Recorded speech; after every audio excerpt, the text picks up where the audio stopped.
नमस्कार. मी राहुल कुलकर्णी. बदल हा जीवनाचा अपरिहार्य असा भाग आहे आणि बदल चांगल्यासाठी होत असेल तर तो बदल समजून घेणं फार गरजेचं आहे. आता मी जेव्हा ही बातमी वाचली की भारतीय रिझर्व्ह बँक ही कागदी नोटांच्या ऐवजी प्लास्टिकच्या नोटा आणते, तर मला खरेच वाटेना आणि म्हणून मग मी RBIची वेबसाईट पाहिली. त्यांच्याकडच्या ह्याच महिन्यामध्ये RBIच्या वरिष्ठ अधिकाऱ्यांनी केलेली घोषणा बघितली आणि मला सापडलं टेंडर. थेट प्लास्टिकच्या नोटा छापण्यासाठी जागतिक पातळीवरती भारत सरकारनं जारी केलेलं टेंडर. त्यामुळे ह्या प्लास्टिकच्या नोटा कशा असतील, का मुळात भारत सरकार असा पद्धतीचा विचार करतं आहे आणि हा विचार हा मोदी सरकारच्या काळातला की आधीच्या डॉक्टर मनमोहन सिंग सरकारच्या काळातला, हे सगळं समजून घेण्यासाठी हा व्हिडिओ शेवटपर्यंत पहा.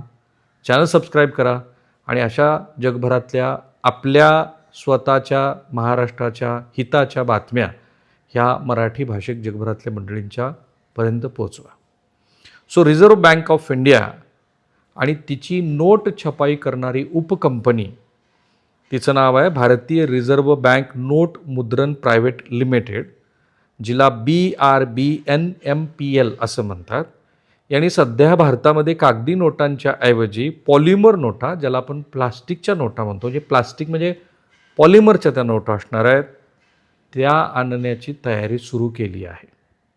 आणि तुम्हाला ऐकून आश्चर्य वाटेल की हा विचार हा जवळपास 15 वर्ष जुना आहे. सुरुवातीच्या टप्प्यामध्ये प्रायोगिक तत्वावरती कमी मूल्याच्या म्हणजेच ₹10 आणि ₹20 मूल्यांच्या प्लास्टिक नोटा छापल्या जातील. हे का करतोय आपण? तर त्याची मुख्य कारणं आहेत 3. नंबर 1, जास्त टिकाऊपणा. भारतात हवामान, त्याच्यात होणारे बदल आणि वारंवार होणाऱ्या हाताळणीमुळे कागदी नोटा लवकर खराब होतात. प्लास्टिक नोटा या पाण्याच्या, रसायनाच्या किंवा फाटण्याची शक्यता नाही.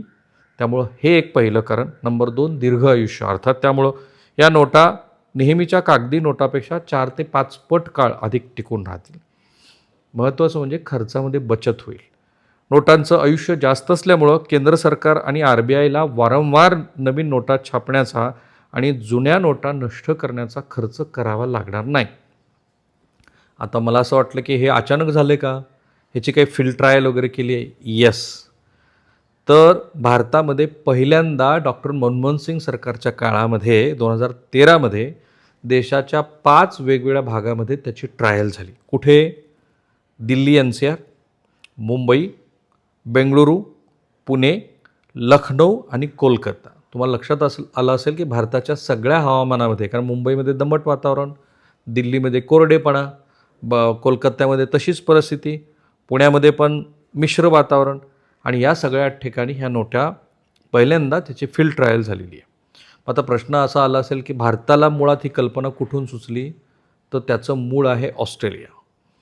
जगातली पहिली पॉलिमर, ज्याला प्लास्टिक नोट म्हणतो, ती 1988 साली ऑस्ट्रेलियामध्ये आणली गेली आणि त्यामुळं या अशा प्लास्टिकच्या किंवा पॉलिमरच्या नोटांचं पूर्ण श्रेय ऑस्ट्रेलियाला. भारतामध्ये 2013-14च्या सुमाराला पहिल्यांदा ₹10 प्लास्टिक नोटांची फील्ड ट्रायल, ज्याची अधिकृत घोषणा झाली, पण देशांतर्गत तंत्रज्ञान आणि काही तांत्रिक कारणामुळं हा प्रकल्प प्रलंबित होता. आता 2026मध्ये अत्यंत वेगानं ही पावलं उचलली जात आहेत. त्याचं टेंडर निघाले. ते टेंडर कोण भरू शकतं हेही मी तुम्हाला सांगणार आहे. अर्थात कागदी नोटांचं काय होईल? तर या अचानक बंद होणार नाहीत. सुरुवातीला कागदी आणि प्लास्टिकच्या नोटा दोन्हीही बाजारात एकत्र चलनात राहतील. ट्रायल पूर्णपणे यशस्वी झाल्यानंतर हळूहळू कमी मूल्यांच्या कागदी नोटा चलनातून कमी केल्या जातील. माझं असं मत आहे की आत्ता जशी डिजिटल इकॉनॉमी झाली आहे, AIचा जो काही वापर आहे आणि क्रिप्टोकरन्सीसारखे नवीन चलनं आंतरराष्ट्रीय पातळीवरती येत आहेत, ते पाहता ह्या प्लास्टिकच्या नोटा तरी आपण किती वापरू हा प्रश्नच आहे. पण मला प्रश्न फक्त हा पडला होता की फॉर्च्युनेटली डिजिटल इकॉनॉमीमुळं हे जे पाकिस्तानसारखे आपल्या राष्ट्राच्या विरोधी असलेले देश आहेत, ते जे भारतीय बनावट चलन भारतामध्ये घुसवतात, त्याला ऑलरेडी ब्रेक बसला आहे. पण आता अशा प्लास्टिकच्या नोटामुळं काय होईल? तर प्लास्टिक नोटावरती क्लिअर विंडो, पारदर्शी खिडकी, विशेषतः होलोग्राम, मॅग्नेटिक थ्रेड आणि रंग बदलणारे इंक यासारखी प्रगत सुरक्षा फीचर्स असतील, ज्यांची हुबेहूब नक्कल करणं अत्यंत कठीण आहे. आणि त्यामुळं सेक्युरिटी बॉर्डर रिस्ट्रिक्शन्स काय असतील तर RBIनं आपल्या निवेदनामध्ये स्पष्ट ठेवली आहे, या नोटांचं मटेरियल पुरवणाऱ्या कंपन्यांचे चीन किंवा पाकिस्तानशी कोणतेही व्यावसायिक किंवा कच्च्या मालाशी संबंध नसावेत. हे टेंडरमधलं, मी ते टेंडरच वाचून दाखवते तुम्हाला. त्यामुळं परदेशातून भारतात येणाऱ्या बनावट चलनांच्या नेटवर्कला पूर्णपणे लगाम बसेल. आता मला हाही प्रश्न पडला होता की सरकारचं जे टेंडर आहे त्याच्यावरती कुणी अधिकृतपणे बोललं आहे का? येस. RBIचे गव्हर्नर संजय मल्होत्रा यांनी जून 2026च्या पतधोरण बैठकीत अधिकृतपणे सांगितलं की प्लास्टिक नोटा आणण्याचा प्रस्ताव सध्या RBIच्या विचाराधीन आहे आणि त्याच्या व्यवहार्यतेची तपासणी केली जाते. सरकारनं संसदेत सुद्धा यापूर्वी अशा चाचण्याबद्दल लेखी उत्तर दिले. आता अर्थातच कोणत्या देशात अशा चलनी नोटा आहेत आणि नंतर मग टेंडर कोण भरू शकतं? Australia, New Zealand, Canada, United kingdom अर्थात UK, रोमानिया, व्हिएतनाम, ब्रुनई यासारख्या 60हून अधिक देशामध्ये प्लास्टिकच्या नोटा पूर्णपणे किंवा अंशतः वापरल्या जात आहेत. आता प्रश्न हाही आहे की याचा आकार, साईज, कारण आपल्या ज्या चलनी नोटा आहेत त्या आपल्या वॉलेटमध्ये बसतात. या नोटाचा आकार सामान्यतः त्या देशांच्या सध्याच्या कागदी नोटा एवढाच आहे. त्या क्रेडिट कार्डसारख्या कडक नसून अत्यंत हलक्या, लवचिक आणि सहज खिशात किंवा पाकिटात दुमडून ठेवता येतील अशाच असतात. भारतातील प्लास्टिक नोटांचा आकारही सध्याच्या 10 आणि 20 रुपयांच्या नोटा इतकाच ठेवला जाईल. आणि आता टेंडरचं मूल्य सांगतो आणि मग तुम्ही बघा, तुम्हाला हे टेंडर भरायचं असेल तर. या प्राथमिक टेंडरमधली पहिली अट, तुमचा चीन किंवा पाकिस्तानशी संबंध असता कामा नये. या प्राथमिक टेंडरमध्ये थेट रुपयांचं मूल्य, टेंडर केवळाचं ते जाहीर केलेलं नाही, पण कच्च्या मालाच्या, ज्याला पॉलिमर सबस्ट्रेट शीट्स आपण म्हणतो, त्याच्या पुरवठ्यासाठी आणि तंत्रज्ञान हस्तांतरणासाठी काढलेली ही जागतिक निविदा आहे. यामध्ये आवश्यक असणाऱ्या साहित्याचं परिमाण, इंडिकेटिव्ह क्वालिटी अशी आहे. 68,000 रिम्स पॉलिमर सबस्ट्रेट शीटची मागणी करण्यात आली आहे. हे साहित्य 2 मूल्यांच्या नोटासाठी 10 आणि 20 रुपयांच्या प्रत्येकी 34,000 रिम्स असं समप्रमाणामध्ये विभागलं गेलं आहे. एक रिम म्हणजे 500 शीट्स, म्हणजेच एकूण 3,40,00,000 प्लास्टिक शीट्स या टेंडरद्वारे मागितल्या गेल्यात. हे टेंडर 17 जुलैला जारी झालं आहे, म्हणजेच काल परवा.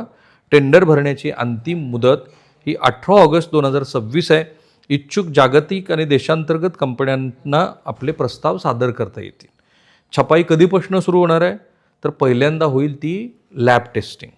टेंडर भरणाऱ्या कंपन्यांना आधी त्यांच्या पॉलिमर शीटचे 10 नमुने प्रयोगशाळेत तपासणीसाठी पाठवावे लागतील. या चाचणीत हे प्लास्टिक प्राण्यांची चरबी, ॲनिमल टॉलो किंवा कोणत्याही DNA अंशापासून पूर्णपणे मुक्त, वेज प्रमाणित असल्याचं सिद्ध करावं लागेल. ऑगस्ट अखेरपर्यंत टेंडर प्रक्रिया अंतिम झाल्यानंतर निवड झालेल्या कंपनीला साहित्याचा पुरवठा करावा लागेल. साहित्याचा पुरवठा सुरू झाल्यानंतर 2026च्या शेवटच्या तिमाहीमध्ये, म्हणजे ऑक्टोबर ते डिसेंबर 2026 दरम्यान RBIच्या म्हैसूर किंवा साळबोनी, पश्चिम बंगाल इथल्या प्रेसमध्ये या 10 आणि 20 रुपयाच्या प्लास्टिक नोटांची प्राथमिक छपाई सुरू होईल. एक अट आहे, हे कंत्राट मिळवणाऱ्या कंपनीला भारतामध्येच ही पॉलिमर निर्मितीची इकोसिस्टीम आणि फॅसिलिटी उभारण्यासाठी तांत्रिक भागीदारी करावी लागेल, जेणेकरून भविष्यात या नोटा पूर्णपणे मेड इन इंडिया असतील. आहे की नाही महत्त्वाचं? आणि म्हणूनच मी म्हणत असतो की अशा पद्धतीचा जो प्लॅटफॉर्म आम्ही उभा केला आहे, तो सत्याच्या जवळ जाणारा आणि आपल्या रोजच्या आयुष्याशी निगडीत असलेला तो भाग आहे. जसं आता मी सगळे पायाभूत सुविधेचे प्रकल्प तुम्हाला दाखवतो आहे, कारण मी ज्या जिल्ह्याचा आहे त्या जिल्ह्याचा, तुम्ही ज्या जिल्ह्याच्या आहेत त्या जिल्ह्यातल्या प्रत्येक तरुणांना, स्वयंरोजगार करणाऱ्यांना हे कळलं पाहिजे की मी स्वयंरोजगाराच्या दृष्टीनं किंवा रोजगार मिळवण्याच्या दृष्टीनं या प्रक्रियेमध्ये कसा सहभागी होऊ शकतो. सो बघा, टेंडर भरा. हे टेंडरचे तपशील मी तुम्हाला दिलेत. Thank you. Have a nice day. Channel subscribe करायला विसरू नका.